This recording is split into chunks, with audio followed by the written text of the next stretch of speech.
Welcome to this edition of the Million Dollar Mastermind podcast. This is where we pick the brains of high achievers from all walks of life and get their hard-earned, real-world insights on winning. I'm your host, Larry Weidel. Bill, what I'm curious about is why you came into our business at a relatively young age, more mentally organized about the end game of this whole thing than most of us. And I'll tell you why. I heard Art Williams. I heard the stories, like Art Williams never came. His first goal as a coach working part-time was to replace his income. So that meant he was making $30,000 back then, and he wanted $300,000, 10% in a good mutual fund. Not that you're promised that, but anyway, it was kind of a guideline. And he was working right from the beginning. He didn't spend any of the part-time income, and he's trying to build that $300,000 up. And that was how he started his nest egg. But of course, that went right over my head, because for some reason, I was so deep into the survival mode. I was trying to make the 30,000, not worry about saving it towards 300,000. And so I think that a lot of people are like that. When you start a company, you're so deep into the survival mode. Is this going to last? What's going to do? I got to feed my family. And also you're so friggin' behind on bills that you're racing to kind of get even. And then you find out with the big trap that at some point we should talk about on this thing is, as an entrepreneur, nobody's taking out your taxes. So what happens? You finally get up to where now you're even on your bills. You're getting ahead, and then the tax bill rolls around. And you say, "Oh, now I owe a fortune to the government because I haven't been paying my estimated taxes." And now you're behind the eight ball again. And so it's always like, you've got these robbing Peter to pay Paul to try and get started, keep your business going.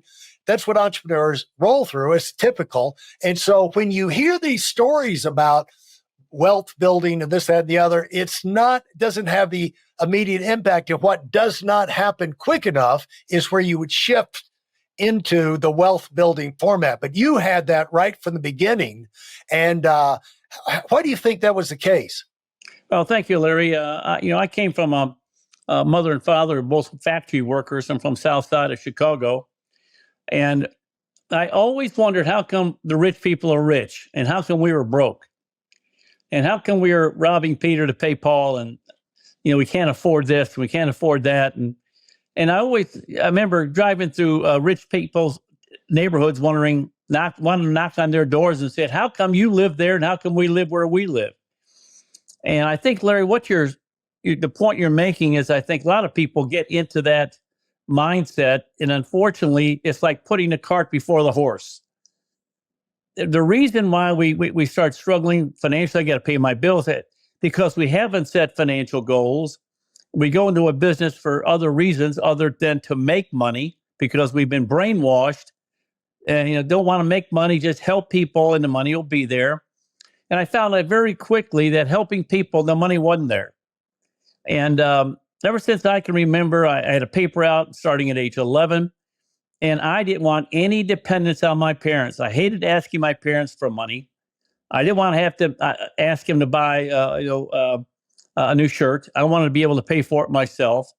And that's where it got started. And why do you like girls? I don't know. I just like girls. Why do you like money? I don't know.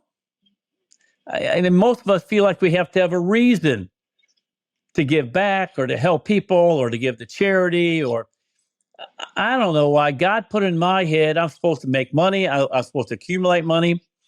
And then, of course, accumulate money is the missing step, and getting that in your head as early as possible. Accumulate money, because I was thinking about that.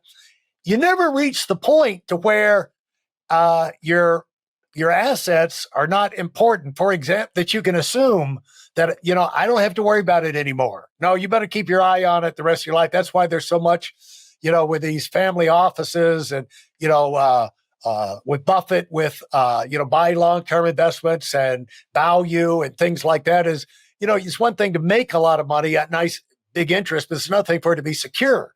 And so when it comes to accumulation, that's just something that's not, not necessarily popping in your mind. But I was thinking, I heard in the news, like Trump, if everything goes against him on all of these, just the lawsuits and damages, it could wipe out his entire. He said he's made representations to the court. He had like over 400 million liquid assets. Well, that could be all wiped out if all of this stuff goes against him, like all this other stuff. And so it's like at no stage, I'm a billionaire. Yeah, but how secure is that? How much liquid is that? How safe is that? And so it's really not something you can reach the point where my business is always going to be there. And that's another thing that I started thinking is like, we always assume our businesses are going to be there, but the chances are, no, it's not.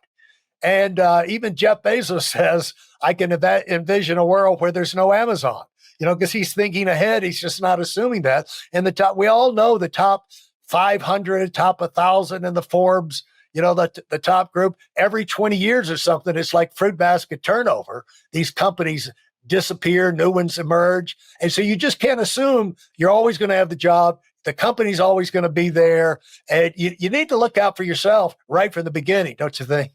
Oh, you're right. And so many of us in our businesses, we know it's so hard to plan because you never know what's going to happen. Our company folded almost 3 times and we had to start over again. You and I both, Larry, 3 times at least, start all over from scratch.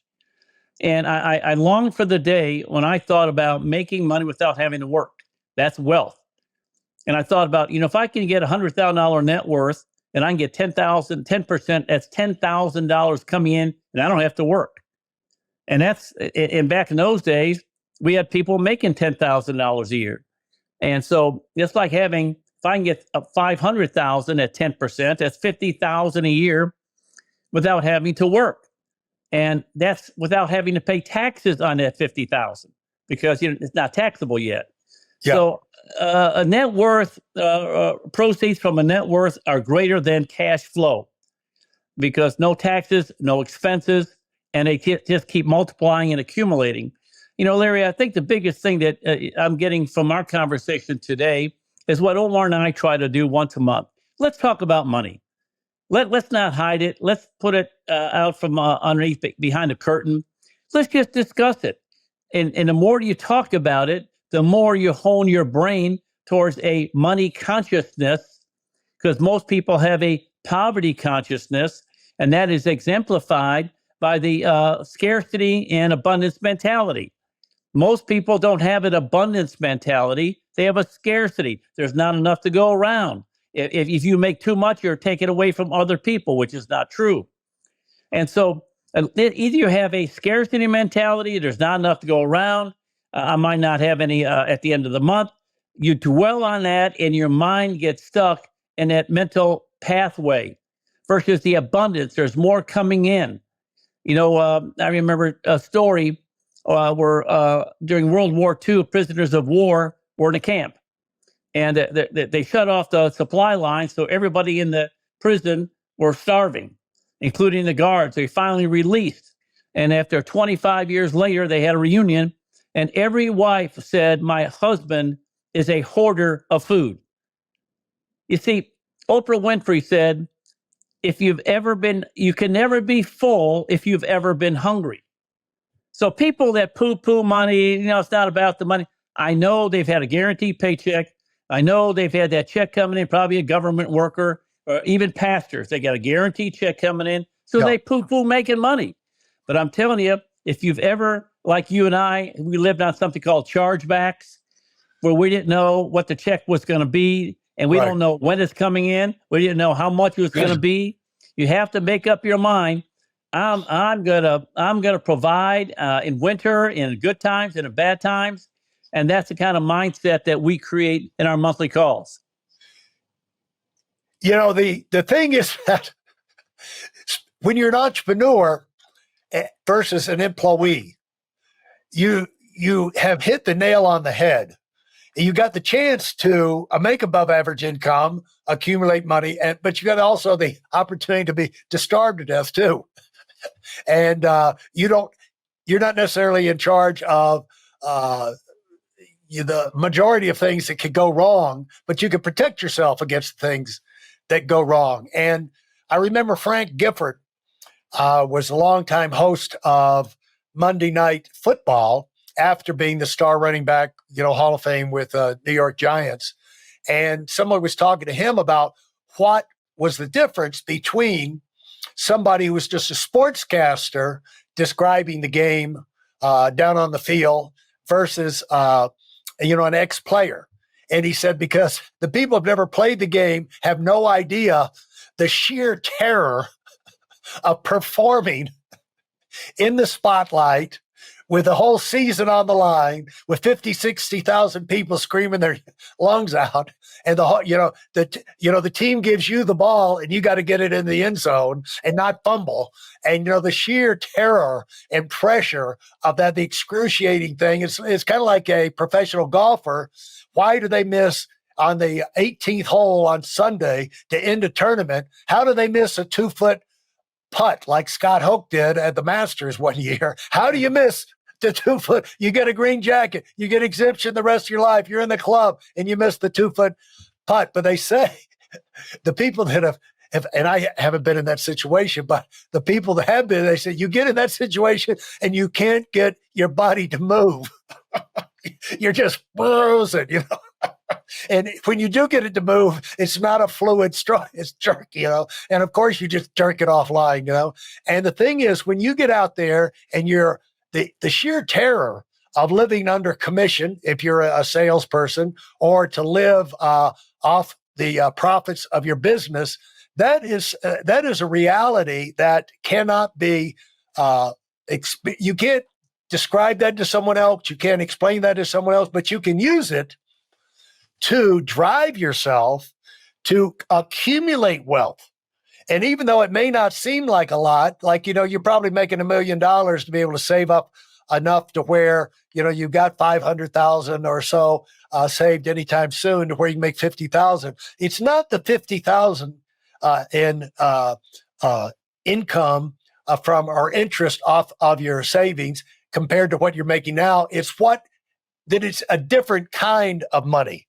It's your money, and that nobody can take that. They can take your salary, your overrides, your business. That could be taken from you for a variety of reasons. But if you've got that money accumulated in secure investments, nobody can take that from you. And that's a different kind of. You're making your own security against the world. And the thing is that people, I guess why I wanted to do this, Bill, is like people don't need to think of this as an option. No. If you're in business for yourself, you're on commission, you don't need to think of that as a luxury for, the super I'll do after my kids go and after I buy the big house and spend all the money and travel the world, then I'll get around it. No. Get after it out, because you don't know you're going to get that far down the road. Larry, I think so many of us fight the words of other people. How much is enough? You can't take it with you. But the reality is that tell me how long you're going to live and tell me the challenges you're going to have. Like you've had physical challenges for the last at least 10 years when you haven't been able to work like you used to work. Well, how do you know that's not going to happen to you? How do you know when cancer is not going to hit you, or heart attack problems, or family problems? Like we know people in our business that had one guy, his wife just passed away, but she fought cancer for 15 years. So he hadn't been able to work like he used to. And you want to have a rainy day fund. You want to have some money down the road to take care of you. The quote I love, you take care of money. One day, money will take care of you. You save money. One day, money will save you. And there's a lot of people poo-pooing that. I say, well, wonderful. Let's just see. And then one day, when they don't, they start yelling for the government. The minute they get into trouble and they become a socialist. Well, the government's going to help me out. We found that out during COVID. All the people, and I love what Warren Buffett said. When the tide goes out, we find we finally see all the people who've been swimming naked. Well, again, that's great. Times are good, but what happens when times are tough? You get laid off, you lose your job, you can't find another job. You're getting dollars a week to help you out. You have a sick child, and you find out healthcare doesn't pay for everything. So, yeah, I realized in my life you can never make too much. I love what Rabbi Lapin said, and I'm a real supporter of him. He's an author, and he wrote a book called "Thou Shalt Prosper." And I basically say, how come the Jewish people are exorbitantly more financially well off than everybody else? Because they look at money differently. They see money as certificates of performance for having helped other people. And he said very strongly that you can never be satisfied in making money. You can be content with where you're at, but the day you become satisfied with the amount of money you're making, you start receding and you never fulfill the life you wanted to have. Money is a measurement of our contribution to our fellow man. And in my opinion, I heard these other authors say in the Jewish community, if you're not making a lot of money, you're an embarrassment to the community because you're not serving your fellow man. Yeah. So people that are satisfied with and trying to tell you how much is enough, and because you always ask them, you tell me how much I'm going to need, and I'll tell you how much is enough. I remember arguing with this guy one time, make too much money, Bill, you go to hell. I said, wonderful. Can you tell me how much that amount is?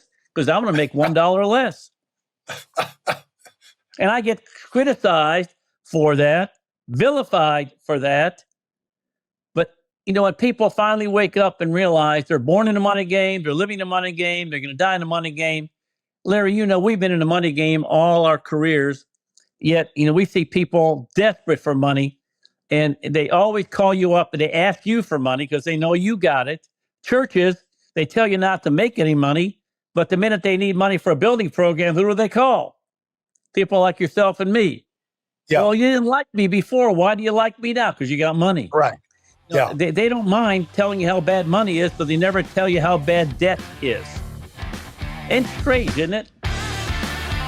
Thanks for listening to the Million Dollar Mastermind. If you felt there were any valuable takeaways from this episode, please take a minute and leave us a 5-star review. Your feedback is important and really helps us get the word out to a wider audience.